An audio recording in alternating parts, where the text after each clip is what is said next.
In the package, just make sure you get the lean kind. Why do I always talk with my hands? Okay.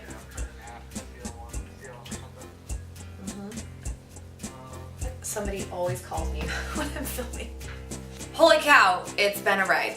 What's up guys? Welcome back to my YouTube channel. Today I'm going to be talking about my official 20-week cut. I'll be talking about why I did it, how I did it, my plan now moving forward now that I'm officially done, and hopefully answer some commonly asked questions and how to do a cut properly so that you're not completely destroying your metabolism and so that you're not completely miserable doing so. So what does it mean to do an official cut? It just means that you're basically eating in a deficit. You can eat in a deficit, you can eat at your maintenance calories to maintain your weight. You can eat in a surplus, which just means that you're eating above your maintenance calories, which is also referred to the term bulking. So a lot of people ask me why I was doing a cut in the first place because they looked at me and said, "You don't need to lose weight. Why are you doing this cut?" Well, as embarrassing as this is to say, I have an in-body scan at the gym I work at, and back in November I had done one and I was bordering very close to 30% body fat. Part of the struggle that I've had in my fitness journey is because I'm so tall, 5'9", it's been very, very hard for me to build solid muscle mass. And I have learned that for me in particular, I have to be eating at least at my maintenance calories, but I do better with building muscle if I'm eating more than that, if I'm eating in a surplus. You will be able to build muscle eating in a surplus, but you're also going to put body fat on, and that is what happened to me, which is fine in hindsight because I knew what it was going to take, and I knew that I had to kind of have this trade-off with building muscle but also putting body fat on in the process. And so here we are at 30% body fat and that's where I started my cut. So anyway, that's why I decided to do my cut. I've never done an official cut like this before, certainly not for this long. It took me about 20 and a half weeks. I think today puts me at 20 and a half weeks, but today is day one of my reverse diet, which I'll talk a little bit about at the end of this video, but I'll probably film a whole entirely different series to talk about what the point of reverse dieting is, how to do it safely and effectively, and talk a little bit about my journey with that. So there's a few things that I want to address first. If any of you watching this are talking about wanting to lose body fat or wanting to start a cut, there is something I have to say on here, and I need to make it very, very, very loud and clear before you make that decision to do so. I really, really, really, really want you guys to make sure that your metabolism is at a healthy place before you start your cut. This is a conversation I have a lot with my clients, especially people that are brand new that want to lose weight right then and there, but they're only eating 1,000, 1,200, 1,500 calories every single day. Well, to lose body fat, you need to be in a deficit. And if your body is used to eating 1,000, 1,200, 1,500 calories, that is your body's new maintenance. And so if you are wanting to lose weight from where you're at now and lose body fat from where you're at now, you have to cut back from what your body is now used to. So if I have somebody coming at me with 1,200 calories and they're wanting to lose body fat, the only way to do that, other than increasing their energy expenditure, is to decrease their caloric intake. And that's how so many women especially end up eating these 900 calorie, 1,100 calorie diets and questioning why they're so miserable, questioning why they're hardly losing any weight when they're eating so few amount of calories. That is a perfect example of somebody who I would take the time to reverse diet with, which again, I'm not going to go into a lot of detail here for this video because it's just not the point of what I'm wanting to talk about in here. But my point is, I would highly, highly, highly encourage you to figure out what your maintenance calories are and be there and make sure your weight is maintaining on those maintenance calories for at least a few months. That kind of time frame is going to depend on how long you've been on low calories, how much yo-yo dieting you've done in the past, and really how much your metabolism may or may not be damaged from years of under eating, overtraining, and yo-yo dieting. Sorry, that's not the news that you want to hear, but that is the only way that you can ensure a successful cut and a successful diet without completely effing up your metabolism. So the good news for me was that I was eating at maintenance. I actually think I was eating a little bit above my maintenance when I first started thinking about doing a cut. And the reason I say I think is because anytime you calculate macros or you calculate your TDEE, which is your total daily energy expenditure, if you Google how to do that, there's so many different calculations out there. There's the Harris-Benedict one, there's the Mueller equation, and all of those are just going to be estimates. And equation to equation, there can be about a 200 to 400 calorie margin of error, not only equation to equation, but how your body responds to that caloric amount. So I would say for maybe 3 or 4 months leading up to November, which is when I started my cut, my body was slowly creeping up.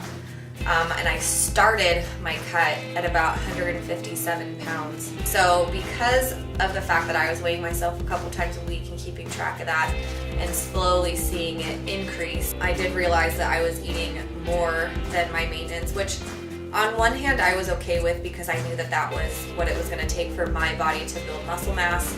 But on the other hand, I could start to feel my clothes fitting a little bit tighter. I could just tell that I was carrying a lot more body fat than I probably ever have in my life. I can see it in photos. My face and my arms are kind of the first place I see weight gain on myself. And so I was starting to feel and look certain ways. But that's, again, kind of the trade-off that you have to be okay with if you're really wanting to focus on building muscle, is that you're probably going to put a little bit of body fat on in the process. Okay, so now I want to talk about my entire cut as a whole. So I started on Friday, November 30th. I have no idea why I started on a Friday versus like a Monday, but that's just how my life rolls, and I said, why not? Here we are. And I knew that if I got to 22 or 23% body fat and I was comfortable there, that I could just stop and start my reverse diet a little bit early. But I had no idea what 20% body fat was going to look like on me, so I just kind of came up with it and did my calculations based off of that. The way I did my calculations and the math, it was going to take me about 18 weeks to get there. Earlier in this video I said that I've been doing it about 20 weeks. And that is because life has happened in those 20 weeks.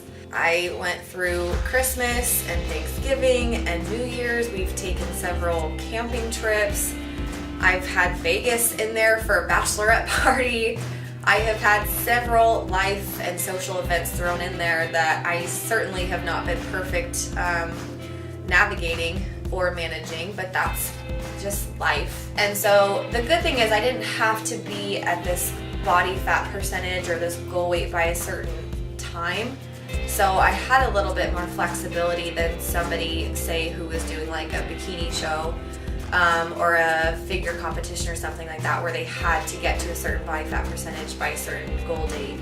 I didn't have that type of pressure behind me, so it was a little bit easier in that sense. Not that I used it as an excuse, but it was a little bit easier to just say, you know, if you had a crappy week where you totally just effed up, it wasn't going to be the end of the world, and that I had a little bit more wiggle room to just extend the duration of my cut if I needed to. One thing that I learned during this cut, or anytime you do a cut, is that when you are dieting and you are eating below what your body wants and needs calorically, you can plateau every 2 to 4 weeks with your body weight, which is just crazy to me, and I didn't know that. And so I was a little bit nervous starting this cut, like trying to figure out how many times I was either going to have to adjust my energy expenditure by increasing my cardio or changing up my macros or doing a combination of both to try to bridge that gap and create a bigger deficit so that my body would, you know, in a sense, push past that plateau. That made me really nervous, but I tried not to get too caught up in the what ifs. I was nervous enough doing this for the first time, so I tried not to think of all the what ifs that were going to happen or could happen in the future. And to my surprise, I only had to make 3 adjustments in the 20 weeks that I did this. I should have printed out my notes and my tracker and everything to tell you exactly what weeks, how long in between I had to make those adjustments, but I only had to make 3, and I think that because my body was so happy and ready for a cut because I was fueling it properly for so long by eating at or above my maintenance, it responded very well to my deficit and my adjustments. And I only had to make 3 in the 20 weeks that I've been doing this, which is pretty damn good in my opinion. I want to say though that the first one I had to make was maybe at week 5 or 6. The next one after that was maybe week 10, and then the next one was at week 15. And so I would say like once every month to a month and a half is how often I needed to do it. And the other awesome thing when I started this is I was hardly doing any cardio. So I only ended up having to change my macros by like, I think 100 calories each time. It wasn't much. And then I just added a little bit more cardio each time. You can do one or the other or both. You can either increase your cardio, or you can just change your macros a little bit more, or you can do a little bit of both so that you're not having to take, from one extreme in either of those categories. So for me, not doing any cardio, or at least very consistently before I started, was the first thing that I was able to incorporate. And even now that I've ended my cut, I ended my cut on 1,550 calories, which some of you may think that's a lot of food. Some of you might be screaming at how low that is. And I will say, I think the last adjustment that I had to make was definitely the hardest, because you're always motivated in the beginning, you're always excited, but man, a couple of months in, when your body's getting used to things and you have more social events coming up that you have to work a little bit harder at, it got really freaking hard the last probably couple of months. But I will say that overall there was maybe a handful or 2 of times where I really felt hungry. And the other times it was really not that bad. And I think part of that too is just the way my work schedule is. I'm a personal trainer, as a lot of you guys know, so a lot of my day is standing and just being busy and training my clients. And the way my schedule is, I'm stacked back to back for the most part during the work week. So I'm literally cramming food in, every couple hours in between clients, which I think benefited me during this cut because I was so busy that I just wasn't thinking about needing to eat. I would literally just go up to the break room, stuff my face real quick for 5 minutes, and then move on.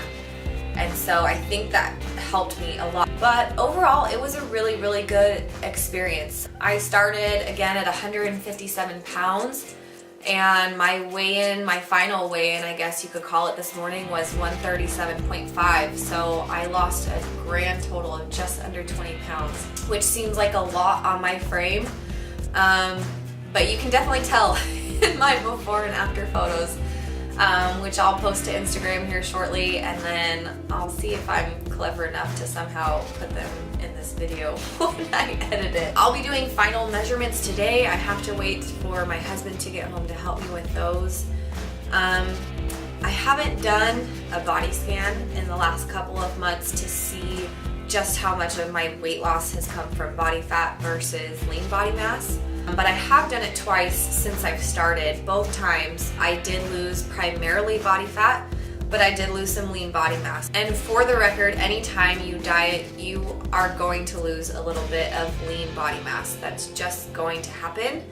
But if you diet and do your cut correctly, then you shouldn't see a whole lot of your actual weight loss coming from lean body mass. But just know that that is going to happen a little bit. So earlier in this video, I talked about this being my day 1 of my reverse diet. I think more than anything, this is going to be the harder part versus when I was doing my cut, just simply because it's probably going to take just as long, if not longer, to get back up to my new maintenance calories. So anytime you end a diet, you're going to want to recalculate what your new maintenance macros and maintenance calories are, because you're at a brand new weight. And obviously the last thing you want to do when you end your diet is to throw the towel in, go balls to the wall, and end up stuffing your face with everything that you've missed out on the last several weeks or months.